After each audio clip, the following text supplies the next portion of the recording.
So how are we gonna record when we're doing? So my ask is to, not do the tour during the meeting and maybe get Oh, through the gotcha. business of the Okay. meeting and then adjourn and then. All right, so the time is 6 o'clock p.m. We'll call the meeting to order. And have you noted the roll? Yes. Okay, so the roll is noted. And do we have any public appearances today? Yes, we do. And the gentleman that's appearing is he appearing via Zoom or here? AJ. AJ? Oh, hey, all the way over there. Gotcha. Did you want to come on up? And I think you have a statement, correct? Correct. Yep. Just good. Yeah. Okay, Robert, can we start for 3 minutes and Pepper with me at 4? I think we can, It'll be 3.5. we're okay. All right. So we're ready to roll? Okay, Mhm. and by the way, I don't know all of you, but that's okay. I'll maybe you'll see the agenda or the minutes or something that I can put everything together. Sure. You are I'm Joe, nothing. Joe, and you are I'm one of the committee members here. I'm also the Police and Fire Commission representative. there we go. I think I've seen you. Okay. All right. I'm going to just read a statement that some of you have already seen. I've modified it ever so slightly. So I'd like to thank you all for taking the time out of your busy schedule to listen to my position. This is my personal position statement. My name is Daryl A.J. Foyt. I reside at 4218 Bainbridge Street, Madison, Wisconsin, since January of 2011. I'm both a retired Colonel Combat Engineer and combat veteran with 30 years of service to this great state and nation. And I'm a retired manager of facilities and life safety for a United States Department of Education service contractor for 35 years. My bottom line up front, my intent is to use all resources available to me in an effort to remove the old and new gates that restrict trafficability at Cold Spring and Bainbridge Street and Cold Spring and Jerome Street and the accompanying no parking signs. The gate closings opening times are known the most. I observed over many years the gates failing mechanically and being damaged or not operating properly, even being closed on weekends. I have observed numerous maintenance visits with the City of Madison engineering and contractors. I am remotely familiar with the history and the purpose of the install. And it was deemed years ago to fix speeders through the neighborhood. I'm not sure how this was implemented and justified and how it is any different than east with Johnson and 4th and 5th Street, west with Regent Street and Highland and Van Nuys, or even La Follette with Plum and Rural and Terrace and Alder Road, to name a few. I do not see this type of arrangement anywhere in Dane County and would be enlightened to see one for similar reasons. Here are a few of my observations. A vehicle traveled eastbound on Cold Spring Avenue, cut down a 4-inch tree, smashed into my garage, forced the garage wall into my truck, which was parked in the garage, damaging it. That occurred while I was in Afghanistan in 2012. The gates didn't slow that person down and that person was never caught. Vehicles approached the gate traveling east while the gate is closed only to negotiate a turnaround and go back to Monona Drive, thus doubling the street traffic. I once saw a 53-foot tractor trailer approach the gates, back all the way down to Monona Drive, back into Monona Drive to correct their course. This is definitely unsafe during school hours. Madison PD recently deployed numerous squads in pursuit of an individual only to park the vehicles and continue on foot. I've seen Madison Fire actively go down Bainbridge Street to slow their response. I've seen a fuel oil truck go through the gates, damaging both sides of the fuel oil truck and continuing on. Snow removal is pushed to the gates by Monona, left for Madison. Madison pushes their snow there, leaves the pile on the gates. I can provide pictures of almost everything I've mentioned as proof of these incidents. My frustration is the wasted sunk costs, maintenance costs, trip costs, contractor costs, people yelling at me in my driveway when they are not open and they are closed during MG Stadium events during the closed schedule hours. People stopping in the middle of the street because their GPS is telling them the street is open, blocking traffic as they try to figure out what to do next.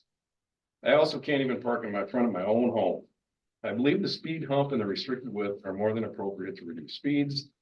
I conclude that my opposition will state this is a safety issue.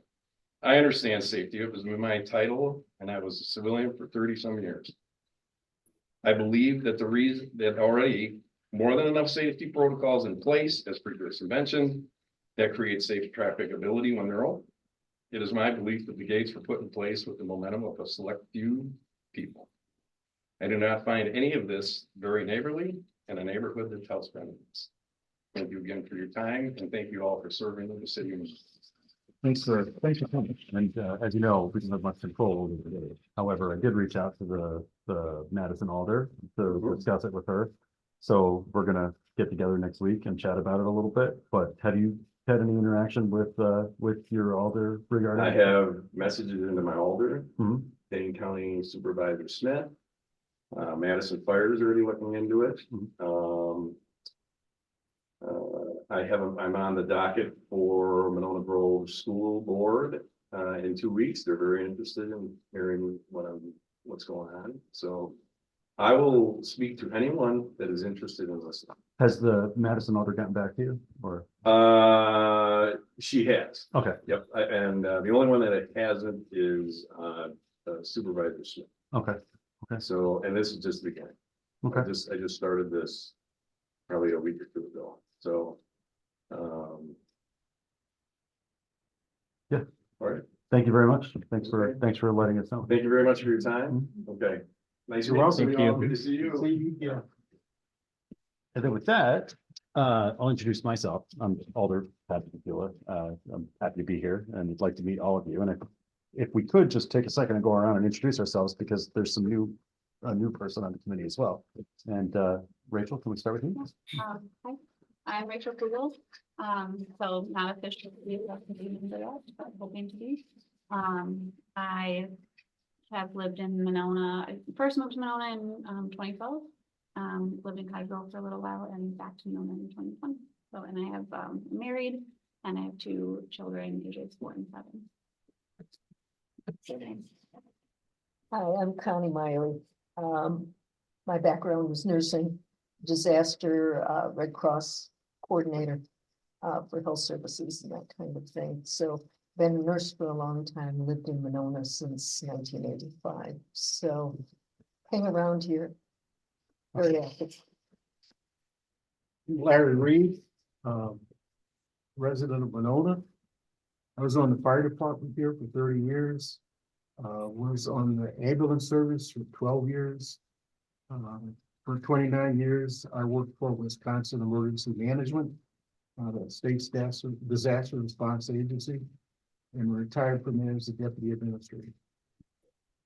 Awesome. Well, first I'll say you're still on the fire department. We don't get to that. I was also a medic in the Air Force. And we had the opportunity to assist on delivering 300 babies. Cool. For a 19-year-old, that is a real education. I'm Potentially, Jeremy yeah. Mullen. I'm the fire chief, been here, boy, almost 4 years now, so it doesn't seem like it, but almost 4 years. I'm getting there, trust me. So, welcome, Rachel. Good evening, my name is Angela Davis and I have lived in Monona since 2015. And my day job is Director of Grant Making at Madison Community Foundation. I'm just here to serve and I think I started in here. Yep, I believe, so Yeah, so this it's is, been fun. yeah, it was, it's live. So this is my 4th year. Awesome. I'm Joe Fontaine, day job as I work on energy and broadband issues, Public Service Commission.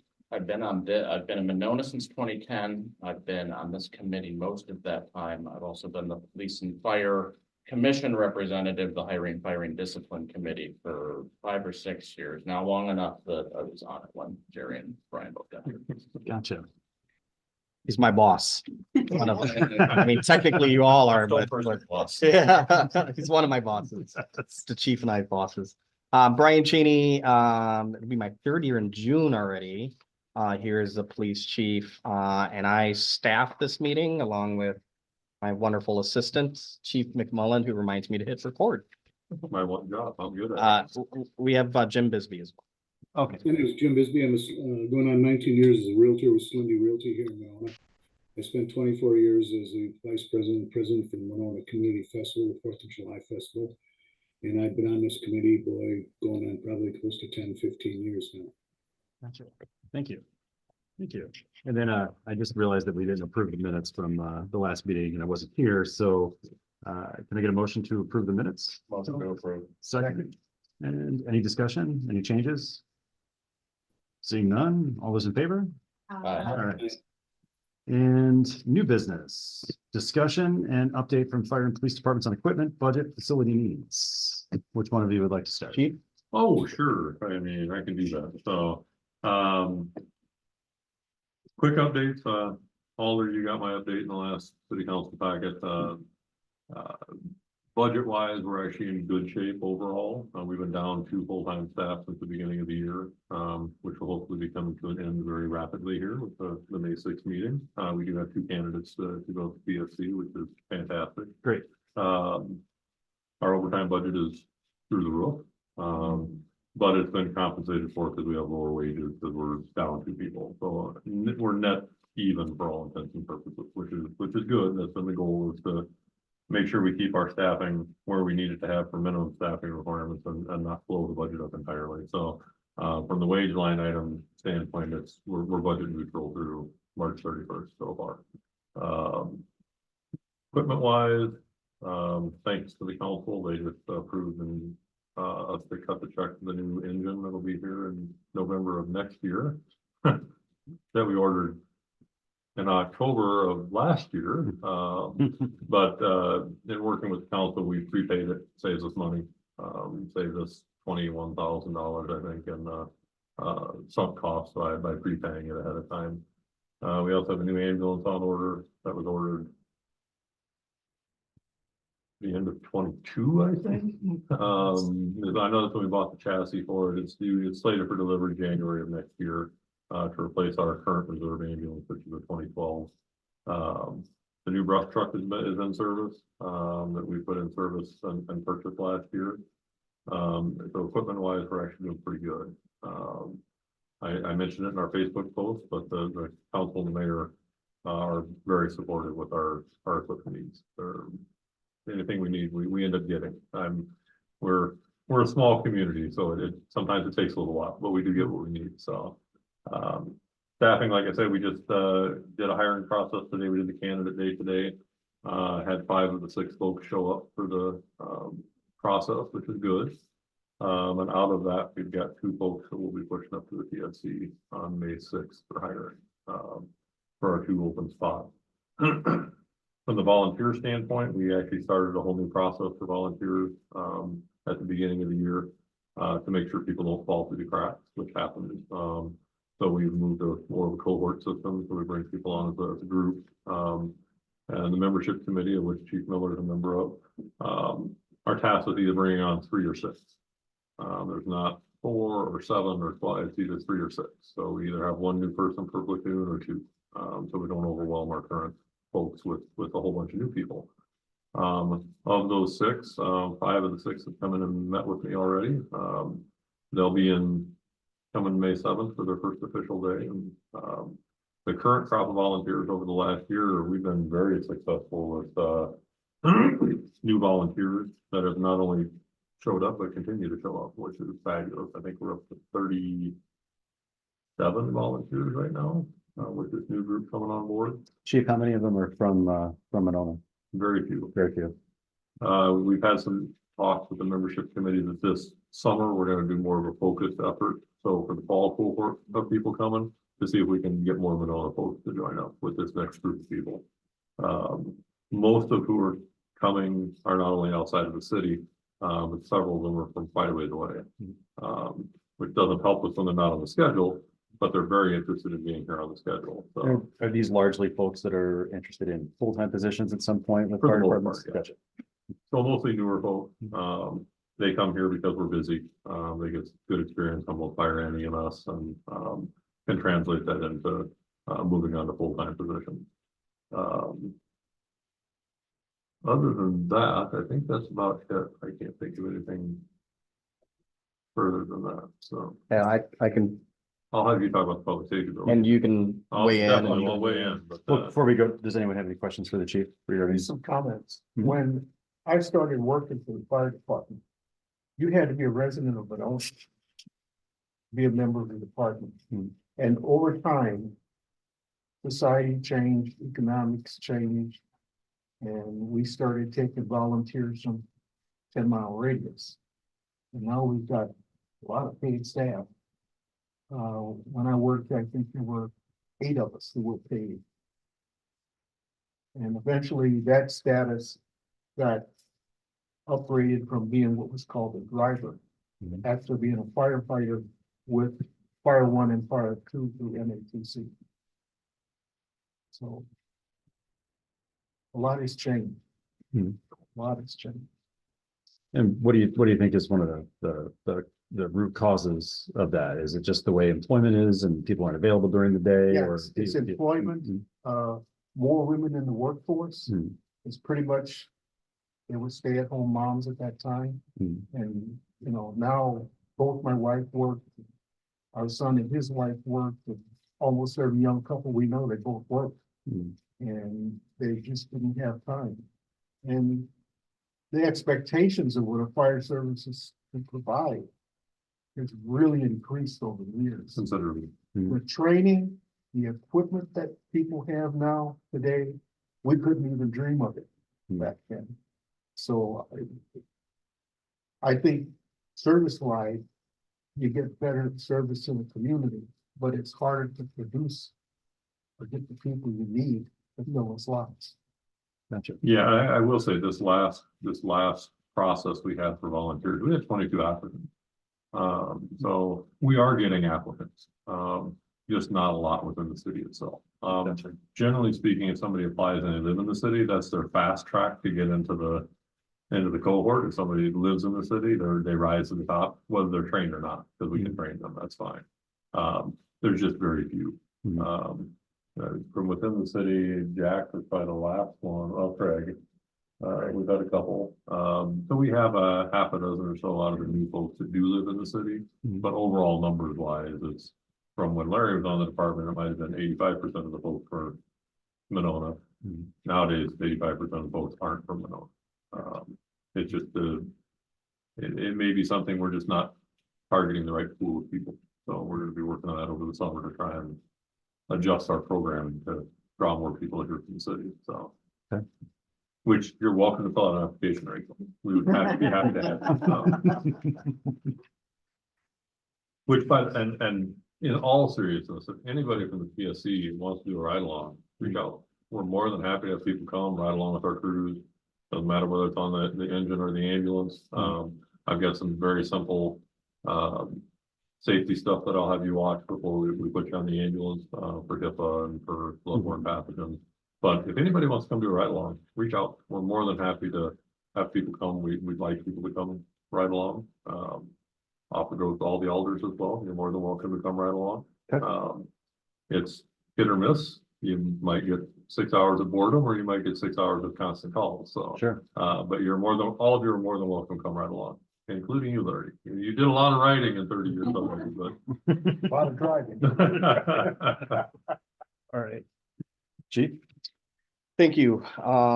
Kudos to the fire department, very mess. I took part in the panel interview process today. It's the second time doing it. Today was very impressive, list of candidates. So kudos to you and your recruitment. A lot of that recruitment comes from the volunteer service that's we have here. So, and word of mouth, and this is a highly respected fire department, and nearly all, if not all, of the candidates today mentioned that and the reputation that this department has. So kudos.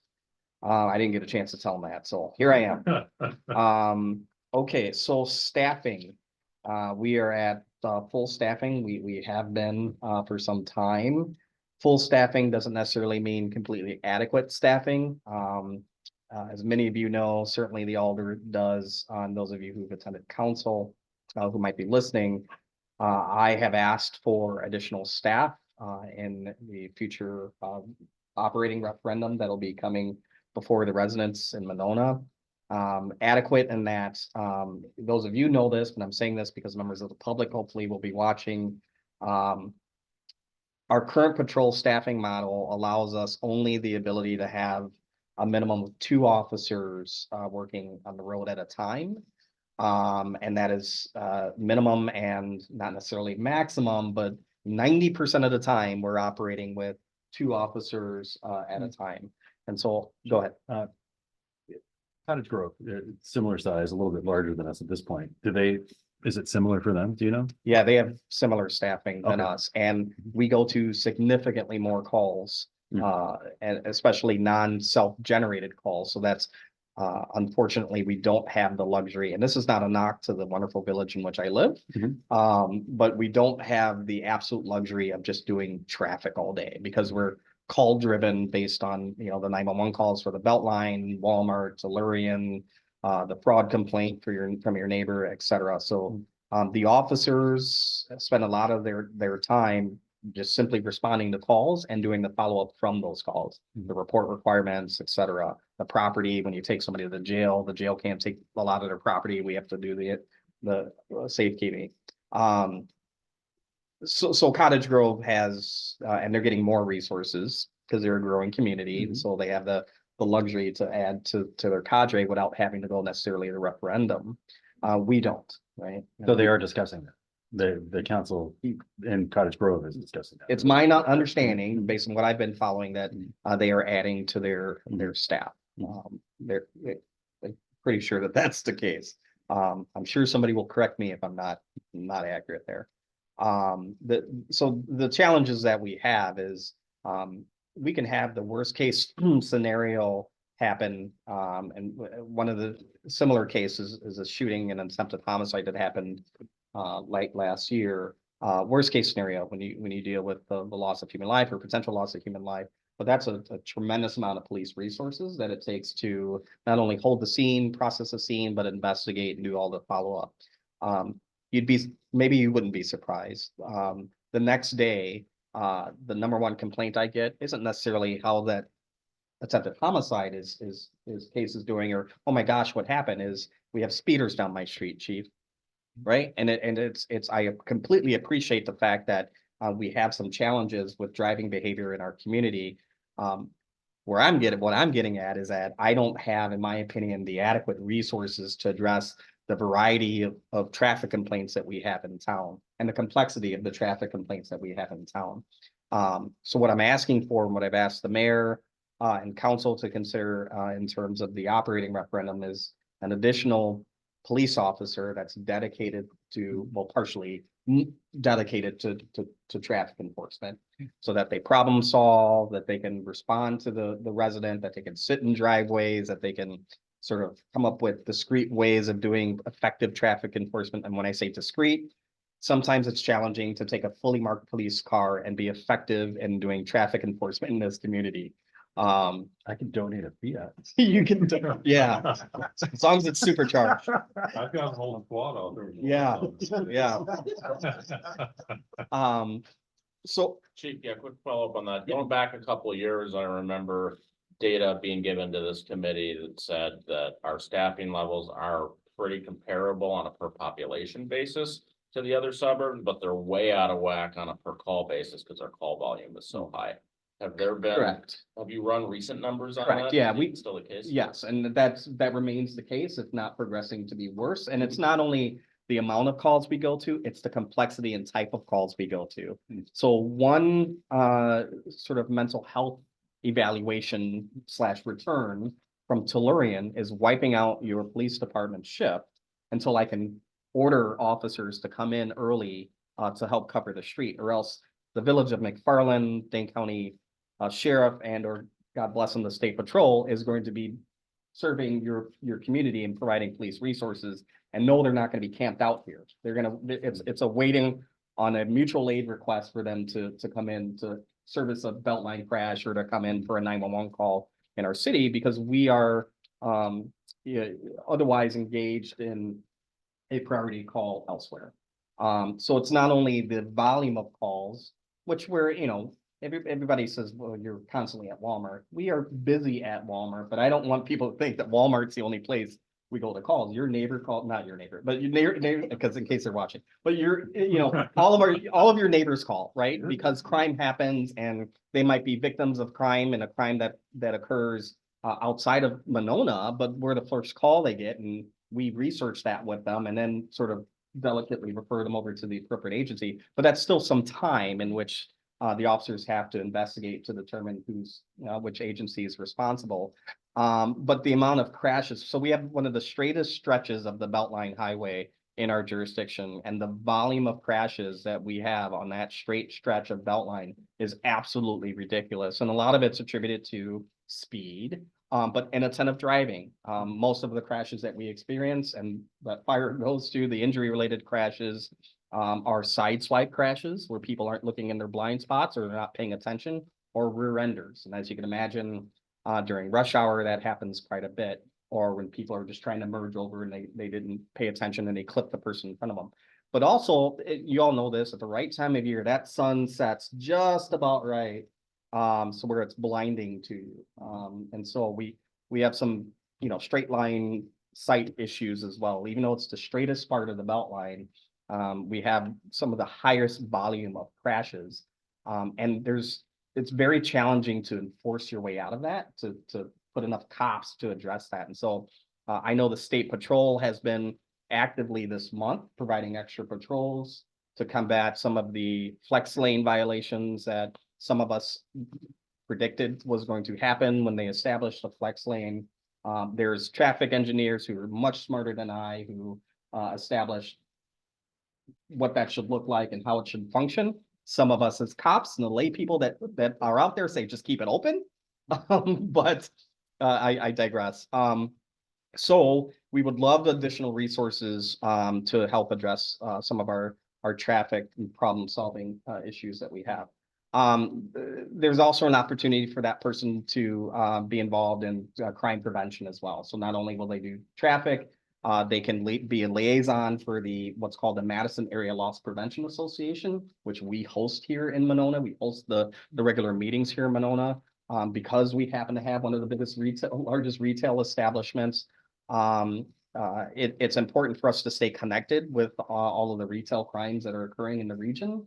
And we need a sort of a quasi-dedicated person to help navigate some of that, because literally in these 1-2 hour meetings, we saw felonies that have occurred, like tens of thousands of dollars worth of retail crime, organized some of it, retail crime that has occurred, because not only are they hitting our Walmart, of course, they're hitting the Target in Fitchburg, they're hitting the Hy-Vee, they're hitting, so we're solving sort of area-wide crimes based on these meetings, and it takes sort of a cop to be sort of in the position to follow along, to know the ins and outs, to know who to contact, to know who to direct, to be involved in that level of work. And this isn't necessarily detective work. Our detectives are dealing with sort of more complex crime. We have one detective and one detective sergeant. I say detectives because obviously that detective supervisor is doing detective work, right? Because we only have 2 investigators. But so there's also an opportunity potentially for the traffic cop that I'm asking for to do the loss prevention, crime prevention work, to also potentially be our second canine officer, should that be deemed appropriate. And the reason why is because if that traffic cop is going to be doing mostly traffic, you're likely going to come across drugs or suspected drug activity when engaging in traffic stops. It's one of the most dangerous jobs that cops can do outside of a domestic violence call. It's where most of us lose our lives, is through a traffic stop. And it is something that I want to be able to provide that officer with as many tools of the trade as I can give them, he or she, so that they can be safe. Our dog currently and our future dogs, unless I'm told by counsel, are not trained to detect the odor of marijuana. I see the writing on the wall. I've been vocal about my support of the decriminalization and legalization.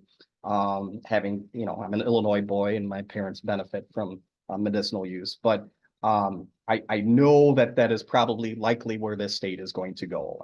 My crystal ball is out, right? Eventually. Right, and I see that I can respect the fact that there's many chiefs disagree with me and have been outspoken about their disagreement on that topic, and that's okay.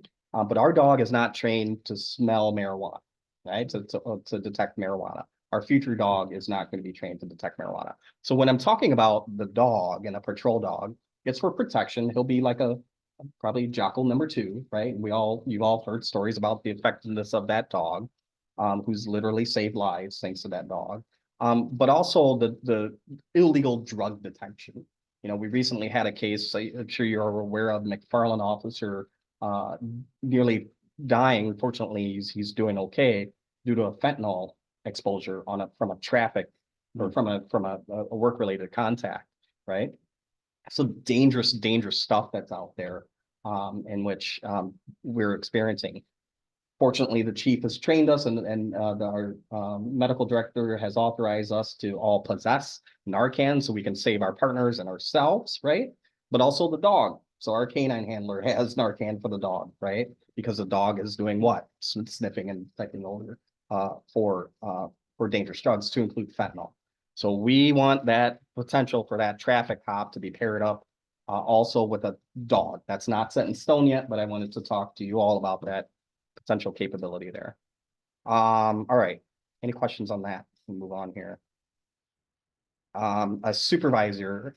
So we currently don't have a dedicated first shift supervisor.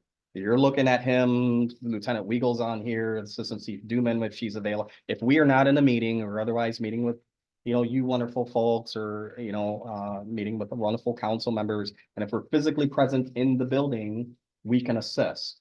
The likelihood of that, because just as patrol's getting more busy, we're getting more busy, is becoming narrower and narrower. So you have very capable officers who are out there, veteran typically officers who are out there, but they still need sort of the broader oversight, supervisor level to help them navigate certain complex calls.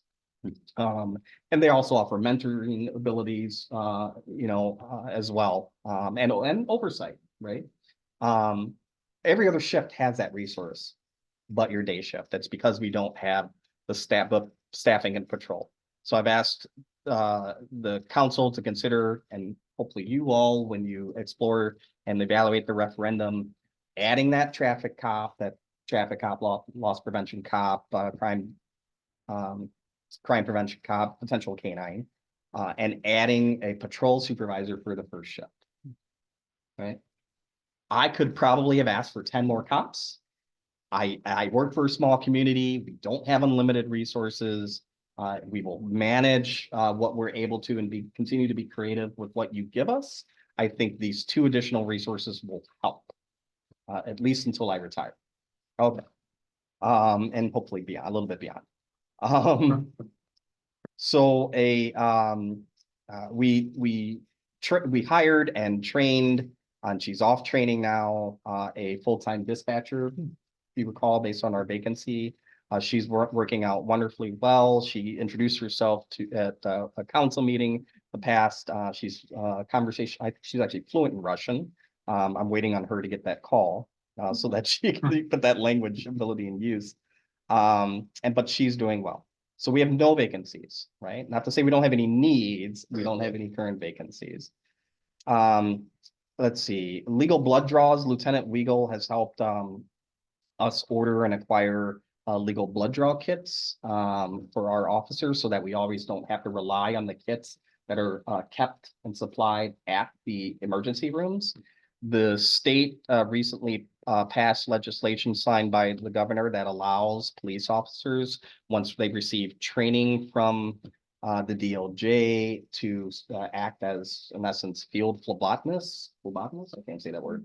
I am not a fan of your cops out there drawing blood from OWI suspects, for example. Instead, we're going to work with the fire department to see if there's a way in which our wonderful EMS crew can provide that resource to us, so we don't have to tie up some of the beds and resources in your ERs, in our area ERs, because right now that's where cops take drunk drivers who we have a legal blood draw, a warrant to obtain blood, right?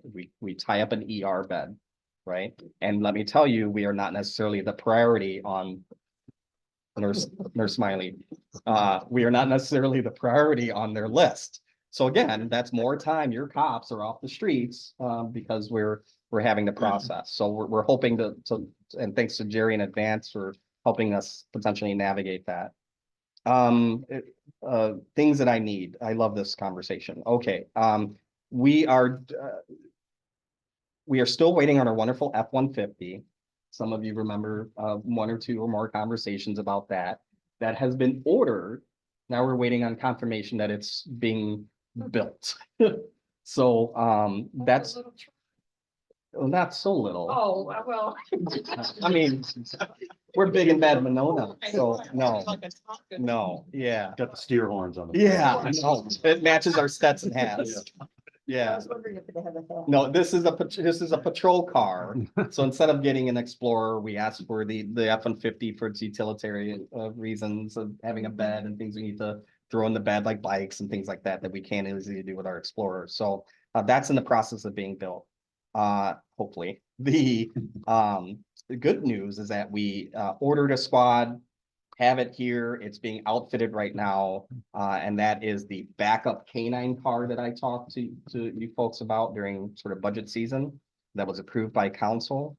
But it's also going to be double as my administrative car squad. So as soon as we get the canine, there goes my new squad, right? Which is fine. You don't Patrol, want the Fiat? patrol. Now I'll pass on the Fiat, not quite the Pope. But it's being outfitted right now, and so more of the point of the story is that we at least will have one of the squads that you can recall recommending for approval and council approval being on the streets in the next week or so. And the reason I have a car that has all the patrol capabilities is because I conduct traffic stops. Keep that in mind when you see me and go 25 an hour, please. Okay. Last thing I have, let's see. I just wanted to talk about our budget as it relates to training. Many of you have heard this before. I know for sure. Council has heard me talk about this, and I just gave a presentation before this meeting on our very limited training budget and something else we're going to be asking for in the referendum. It's pretty dire. Our training budget right now is $8,800, so $8,800 for 21 police officers, which require 24 hours of certification and continuing education per year. As you can imagine, that money does not last, and that is not the only string on which we pull for, or in which we pull from. For example, we also use it for new uniforms for new cops, or we use it for psychological evaluations for new hires, which are $500-600 a pop. We use it for anything related to professional development and or training. So that number, I mean, I'm at the end of the first quarter and that number has dwindled significantly. And I've unfortunately had to deny, since I've started here, several, I think, worthy training opportunities for your officers that cost $200-300 a pop. But we just can't simply afford to send them to, because the state requires that we send cops to the required training and that we spend the money on the training that's required to keep your cops certified in this state. So when we look, for example, at Cottage Grove, Lieutenant Weigel helped do some research. And I'm sure they were scratching their heads wondering why we were calling around. Cottage Grove, for example, has $15,000 in their training budget. We have $8,800. Cottage Grove has fewer police officers than we do at the moment, right? Fewer calls for service, fewer police officers. Not that my wonderful village isn't worthy of that money. I'm envious of the money they get. Sure. Verona has $20,000. Okay. So moral of the story is we need more money. You've heard me talk about that before. Council for sure has, and there has been some support citywide, I think, in looking at additional training funds for staff who work very hard and want to be better. We just need to be able to afford them that opportunity. Can I ask how many trainings are required state mandated? Per year, the total hours is 24 hours per year.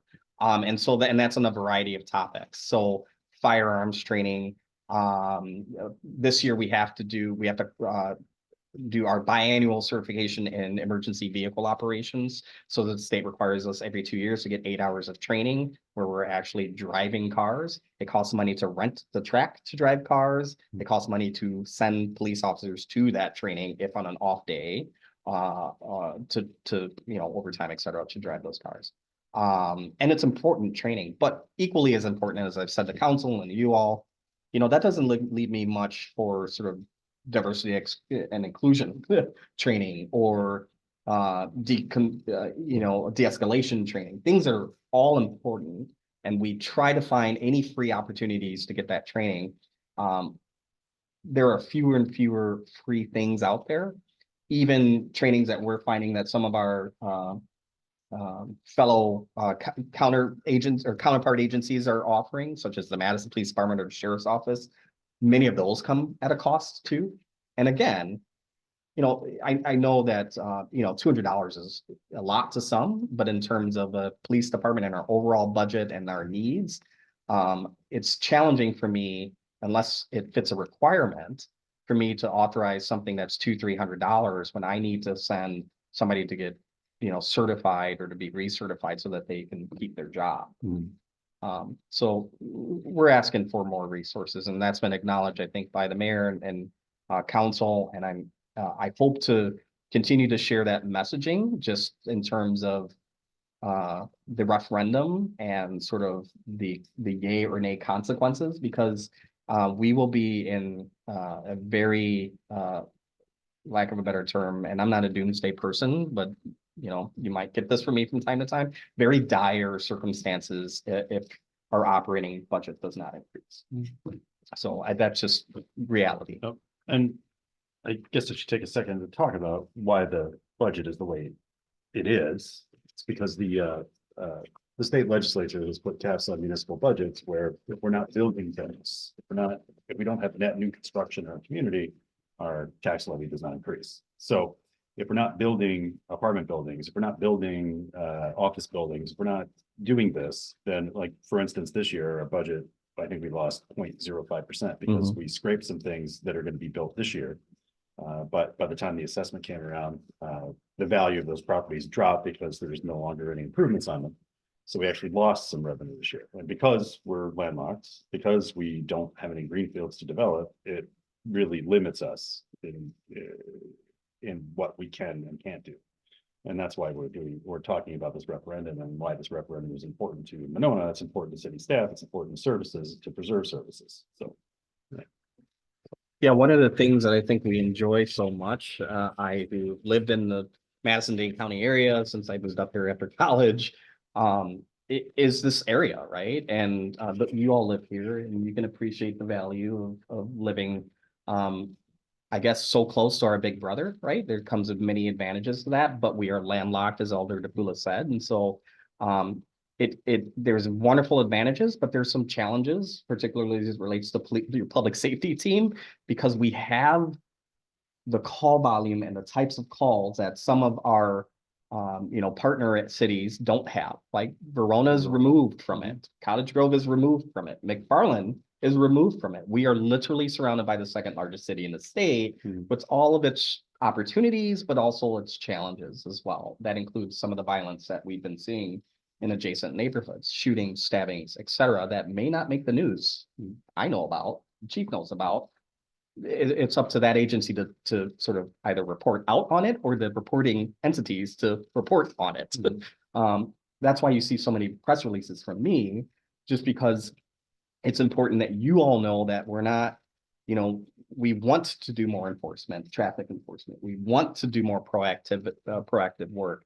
We are tied up often by these very significant cases that are occurring either in our community or all around us. The town of Albion, horrific incident that happened. Your Monona officer was one of the first into the house to rescue the family because McFarland was in the pursuit and was being shot at. And we are the first backup agency to McFarland. So your officers were already on their way, and we would expect, and they have done this, McFarland to come to our city if they hear our cops yelling on the air for assistance. And they've done that time and time again without fail. So we're a big team here as a law enforcement community. I will say that my former agency, love them to death, they are quite busy in their own selves. There are what we call priority calls, which means they only go to emergency calls very regularly by like 10, 11 in the morning, in which they only can respond and have the capacity to respond to emergency calls, right? On a Tuesday, okay? So they're busy and they are not, contrary to most people's belief, our first backup. It's McFarland that comes in, or Dane County Sheriff, or the State Patrol. So we have our share of challenges that are unique to Monona because of our geographical location. And we just have to be cognizant of that. And if you want to continue this wonderful thing we have going on here, which is relatively low persons crime and the sense of security that most feel, I know we've got some DEIB challenges that we have to address, we continue to address. I don't know why I looked at you, Angela, probably because we're seeing eye to eye on some things.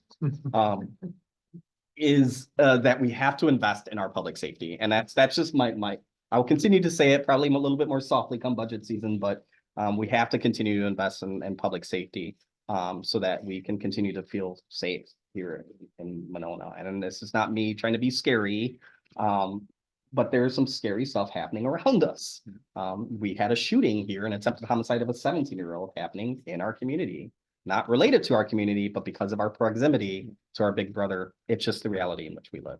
So, and then lastly, Jerry and I and all the Pula, you want to talk about the public safety building? So where it's at right now, we recently had a meeting with, we had that meeting? No, Helder. We recently had a meeting, public meeting, and it's available on YouTube. If you have some downtime with the ad hoc committee that was commissioned by the mayor and council. And the ad hoc committee listened or was presented with recommendations from the building architect that was contracted, Bray Architects. Staff has had an internal work group and we've been meeting every other week, every other Wednesday for the past few months, talking about sort of needs of our facility. And this includes, I should mention, the police department, fire department, as well as the city hall administrative wing, right? So the facility that we're talking about is what we're looking at now, the entities that we have now on this lot and the lot that we own adjacent to the house, but sort of building within the frame and adding on to it, right? That makes sense. The architect and staff, based on the architect's recommendations and our needs, are looking at this current site that was within the parameters of sort of the mission of the ad hoc committee and the architect. And they're looking at two options as of this moment, right? And they refer to as option one and option two. They're very simple. They're two entirely different architectural designs. And I encourage you both or all to look at them if you have an opportunity. One involves removing the well that's here, well one, which will be it's already planned to be decommissioned here. It's in the near future. Close to the end of its life. Yep. Yep. And by removing that well and that physical thing that we no longer have to build around, that opens up the floor plan and that opens up the design and more flow, etc. You can tell I'm pitching for option one. It also met the police department's needs in terms of access to and from parking garage structure that's underneath.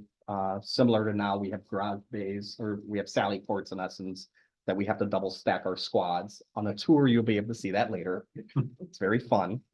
And we've only taken out one garage door in my time here from going in and out of those garage doors. It is a much safer layout for staff to process individuals like drunk drivers, etc. Right now, where we process drunk drivers is right next to our kitchen with our knives, right? Not really the best thing, but that's the space we have to work with currently. Option one for fire does. Yeah, option one and option two are similar operations wise with where we'll be located. But from a usability standpoint, option two, because it's so spread out to accommodate the existing well and reservoir. For somebody to come into City Hall, I think the hallway is 700 feet long for them to get to the fire department. So they come in the main entry and they walk all the way around to get to the fire department entry. Where option one, everything's much more condensed. It's a much, my opinion, a much better use of space because it condenses. It's the same square footage, but it's when you walk in the main lobby and go upstairs, admin, the police department, fire department, all within 25 feet of you getting off the elevator. All the entrances are right there. Space wise, Larry can tell you, Chief Miller can tell you, we custom make our trucks to fit in these bays because of how small they are. And even custom made, I've got 6 inches of clearance on each side of the truck. So we have taken out multiple pillars and back bumpers, and even with spotters, it's such a tight fit that, a good example, our newest engine, we had to design it specially to have the mirrors swung all the way forward to be able to add side mirrors because it would be too wide for the garage door. So when you look at engine 2, the mirrors are up here, for you to be able to see down the sides of the truck. The same reason we have the ladder we have, it's custom made to fit in the space that we have. So the new design is a much more modern take, and it's a drive-through bays, which was a deal breaker for us not having drive-through bays, because again, I can tell you just since I've been here, we spent close to $50,000 in repair costs on backing incidents. And again, no fault to our drivers, it's just very tight. Either one of the options from the sole fire department standpoint meets our needs for both current and future. I will say we went into it with a mindset of a 75-year building or a small community. So we went into it with, well, where do we foresee ourselves in 50 or 75 years? So we're making sure that we have the space to grow within the department. Again, my plan is to keep adding more volunteers. Well, that means more space. We got to have more space for volunteers. We're currently capped right now with the 6 we brought on. I have 1 empty bunk space. So, so I think the committee's done a great job of taking everybody's needs, and then I will say Bray has done a great job of taking all of that data and putting into something usable.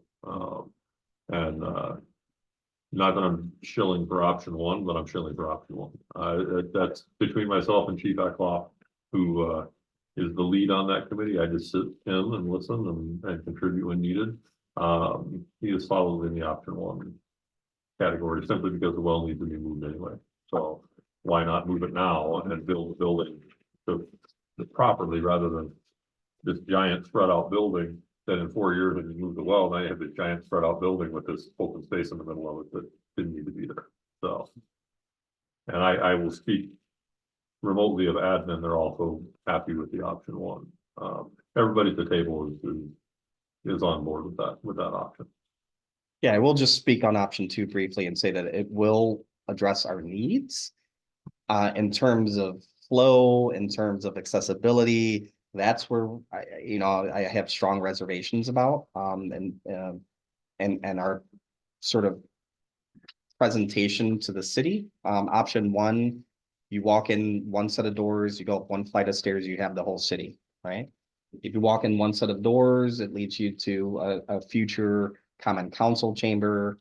It leads you to a pre-trial room for the judge. It leads you to more the WBMO.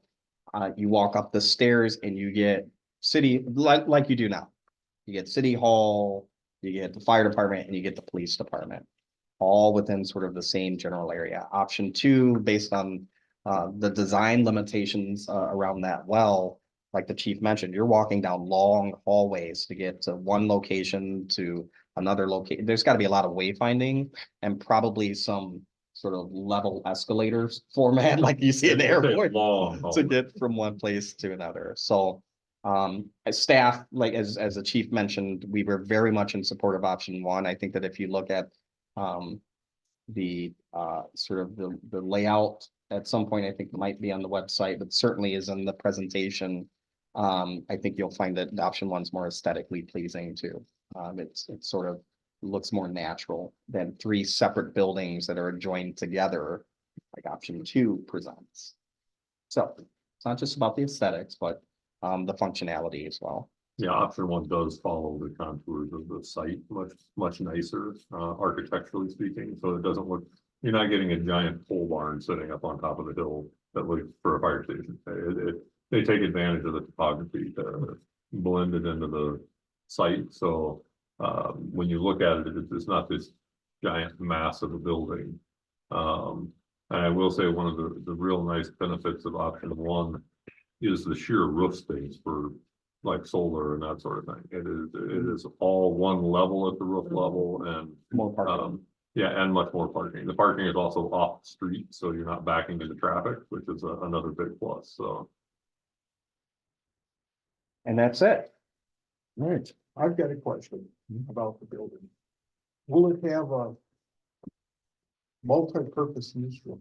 Yes, we are planning on an That EOC. could be a common room, that could be an emergency operations center. Both designs have that built in, which it's an emergency operations center, doubling as a potential training room.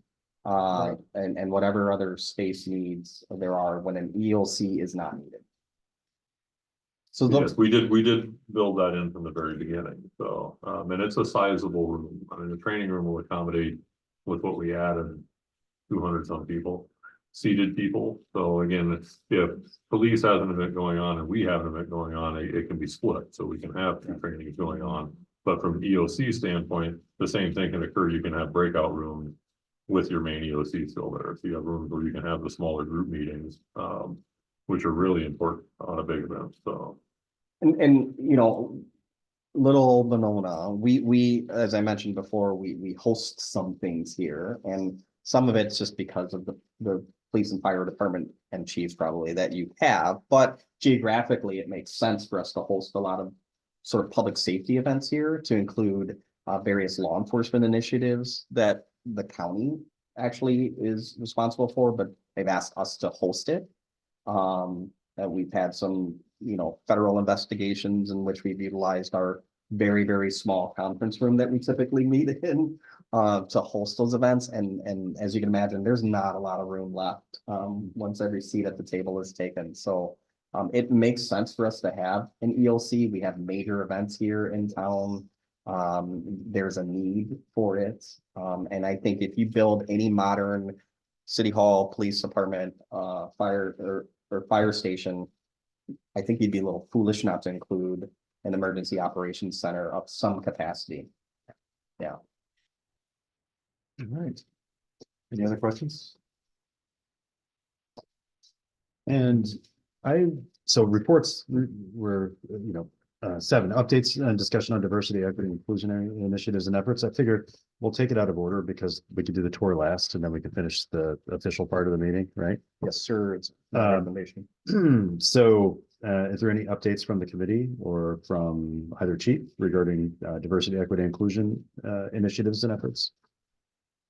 I will say just an announcement that as you know, our officers and dispatchers still do community engagement. They're required to do 1 per quarter. They've exceeded my sort of requirements. One of the events that we're hosting this Saturday that does bring a diverse group of young persons to Monona is the Cops and Bobbers event, which our officer, who's an avid fisherman, has really done a good job of this is now the 2nd year. Hopefully weather works out this Saturday. Kind of iffy right now, but I'll do all sorts of whatever I need to do to make sure that that's in our favor. But we're teaching kids to fish. And last year we saw a diverse group of young persons come and partake. This year we have about 17 who have actually signed up. We know we take many people off the streets when we're out there and people inquire what's going on, but we're working with the Department of Natural Resources to team up with us, and we're going to do some fishing out in the channel this Saturday at 11 o'clock. Awesome. So Anything else from anyone else? No, other than our recruitment efforts are actually, from a diversity standpoint, are actually pretty good. I mean, we just brought on 2 Latino males in this last group, another female. Overall, I think from a male-female ratio, we're close to 40% at this point, department-wide. Which I was at an event on Monday night and talking to General Bond, who was a city fire for a lot of years. Like the current average for fire departments, female-wise, is 4.6% of the nation. Still Firefighter. 4.6%. EMS is higher, but straight fire, it's 4.6%. We are bucking that trend considerably. So we're right around the 40% mark. Might be 39, but I think we're pretty close to 40 at this point. Is that comparable to Madison? Madison is lower than us. Any further reports from police or fire or the Police and Fire Commission? Jerry mentioned the, I stole your thunder, Joe. Yeah, I'm sorry. you usually other than the hiring, that is, we do have the annual spring meeting to elect officers and see if PFC deems that they want to keep sending these meetings, since they will, but, Gotcha. and we'll get reports from the chiefs that I imagine will sound fairly similar to what we already. Sorry, Joe. And I think you guys already I basically do, gave your report. I do have one more thing, that was just messaged to me, and thank you very much. It is, this Saturday is also drug take back, so we do the drug take back program where we take in your unused, unspent prescription medication. It's from 9 a.m. cheating, I'm looking at my watch, 9 a.m. to 1 p.m. At what used to be formerly known as the Medicine Shop, now Ford Pharmacy, right there at Winnequa and Monona. So I'd encourage you to spread the word about that program. It's a great program. We're typically one of the leaders of Lieutenant Weedle's always amazed how the poundage that he ends up having to address. But it's good. It's a good program to have. And then I had a question about shared needle or a needle Needle drop off. needle drop off. That is typically, we would typically refer folks not for these drug take back days, but we typically refer them to the Walgreens Mhm. located at the Drive and Cottage Grove Road. So, Yeah, I wish I knew about this, after my mom passed last year, there were so many drugs left in the house that I sat there at Walgreens with 2 giant outdoor trash bags full. Because they worked for General Motors, so the health plan just sent months worth of drugs at a time. I'm sure. I thought it was so inefficient and ridiculous, but I sat there like I felt very under the judgment of the folks at Walgreens while I was there for an hour and a half, putting all these things to the little slot. So it's much better system. And you triggered something when you said also this weekend you CG's run. Gigi's Run, yes. That's Thank also you. happening down at Winnequa Park this weekend. And in line with the drug take back, if you didn't know, we do have an oak box up, out in our lobby. Accessible 24/7, for folks, in particular, family members that have people that are struggling with addiction to come get Narcan. They get fentanyl test strips. We have CPR breathing, masks in there for them. A lot of resources in there as well. It's been utilized already. Kaylee had to drop off some additional supplies for us already, so it wasn't up more than a day and somebody utilized it. With that, we're also moving towards folk kits in the fire and EMS apparatus, which is a leave behind program. Patron has been doing it for 6 months now, some good success. That if we respond to an overdose, we can leave a kit with the family that has Narcan and fentanyl test strips and resources for them to try and get that person help. They've had some pretty good success with that. So we will be implementing the Hope Kits. I just got the text from Kane County Public Health today, probably the next week or two. So we'll be carrying them. If we respond on overdose, we can leave these kits with the family members for future occurrences. And I will answer the unspoken question, which I got from some of my staff, even that this is not enabling people to go out and do heroin or fentanyl or any of that. It's allowing families to be able to treat folks that are struggling with that addiction. It doesn't enable people to overdose again and again, but it's more aimed towards the family, saying, hey, you need to be prepared. So they've not seen any increase in overdoses because of this, but they've seen a pretty significant increase in people seeking resource help, whether that be family members or the folks that are struggling with it themselves. So I thought it was a worthwhile thing to put up, and it's already been utilized. So we will go to the next step and get the whole kits on the trucks as well. So. All right. I've got an issue for future meetings. Mhm. And that's the city's disaster plan. Yep, I saw your email, yeah. Okay, Mhm. yeah, I looked at the plan Mhm. that's on the website. Mhm. It says 2014. Mhm. You can imagine who the police and fire chiefs were then. And Yeah. this is what I dealt with in my job at the state Mhm. for 29 years. There's a lot we can do to upgrade the city's disaster plan. We need to look at instituting incident command into the plan, because I didn't see that in the plan, and that's another whole group of training sessions and things that you have to do. And I've been getting nervous looking at some of the weather that we've been having around the country with these huge rainstorms. Mhm. And Monona is not ready for that. I was laying sandbags in 2018 on the channels here. Mhm. And there were two ladies working next to me who were from Illinois. And they saw it on the news and came here. And they're doing sandbagging. Hmm. Now, there's no record that the city has of these two ladies being here. No record that I'm aware of anybody who worked along those channels. Hmm. And the city has a huge liability for anyone who would be injured in responding to an event in Monona. State statutes limits the jurisdiction's liability to $1 per capita. But you have to have a system in place that secures the area and that has a record of who was signed in to do volunteer work. And if an injured person is on that list, state statutes limits the jurisdiction's liability to $1 per capita. We had an event in Manitowoc County where a person was injured responding to a tornado, brought his chainsaw, cut into a taproot of a tree was thrown over the house and wound up with major back injuries. When I retired, I went and talked to our attorney to find out what current medical bills were. She said there were $500,000 Mhm. for that individual alone. Manitowoc County had their exposure limited to $1 per capita. Their population was 61,000 at the time. So the county was responsible for $51,000 of that person's medical bills. He had been signed in. They had a record of him working there under those conditions.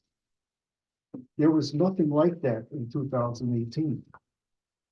Hmm. They were dumping sand out at the end of the lagoons.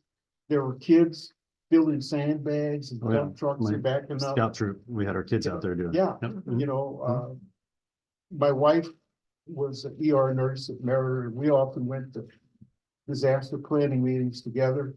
She said, these kids are running around, they're not paying attention to these dump trucks. The trucks are going beep, beep, beep as they back up and the kids are still running. And the city had no method, no system to register people who were volunteering. And if someone would have got hurt, then the whole liability is on the city. Hmm. So there are a number of legal considerations. And I looked at the plan, there are a number of places where it needs to be updated. It doesn't include incident command. I really don't see the incident command system anywhere in that plan. And that's like something you just have to have nowadays. So I think the city has a good deal of work to do. There are good parts of the plan. It has an organizational chart for the city, all of the department and agencies and whatnot, but no incident command chart. And I don't know if you're familiar with that term or with that. I am. So anyway, down the road, we need to be looking at that. Okay. Yeah, we could talk about that on the council and we could talk about that with Neil as well. Yep, the city administrator has already got plans. Jerry and I will be meeting with them. We already have been. But to really hash that out, when did he say we're next month Next or month, so? actually, we've been working with it, and Dane County's actually Correct. been working very much in hand to update the emergency plans for everybody. We've been working with Dane County Emergency Management on that. I've attended at least 3 meetings. How many of you At attended? least 3. And I don't know what the county offers for training, but I know the state offers a lot of training that's available to local officials. And you send 1 or 2 people there, they come back and infect everybody else with the information. Gotcha. So, Well, thanks for sharing that, Larry. yeah. And I'll be willing to help. Sounds like it, for sure. Yeah. And I wonder if the chief already mentioned something about driving one of the fire trucks again, right? No. Yeah. We never actually retired. Yes, I did. I didn't have a plaque to prove it, but the All blood right. still boils. I think for the sake of not losing form. Here's sirens and you. Sure, yeah, that's, I would, because the tour is the tour, so. So that's it before the tour. I would entertain a motion to adjourn, I'll move. Second. and all those in favor. Aye. And we're adjourned. Thank you, Jim. You don't want to carry the laptop around, so. you can- No, Jim said he's seen it over, yes, many more times than he can count probably. Can't do live streaming from your body cam, right?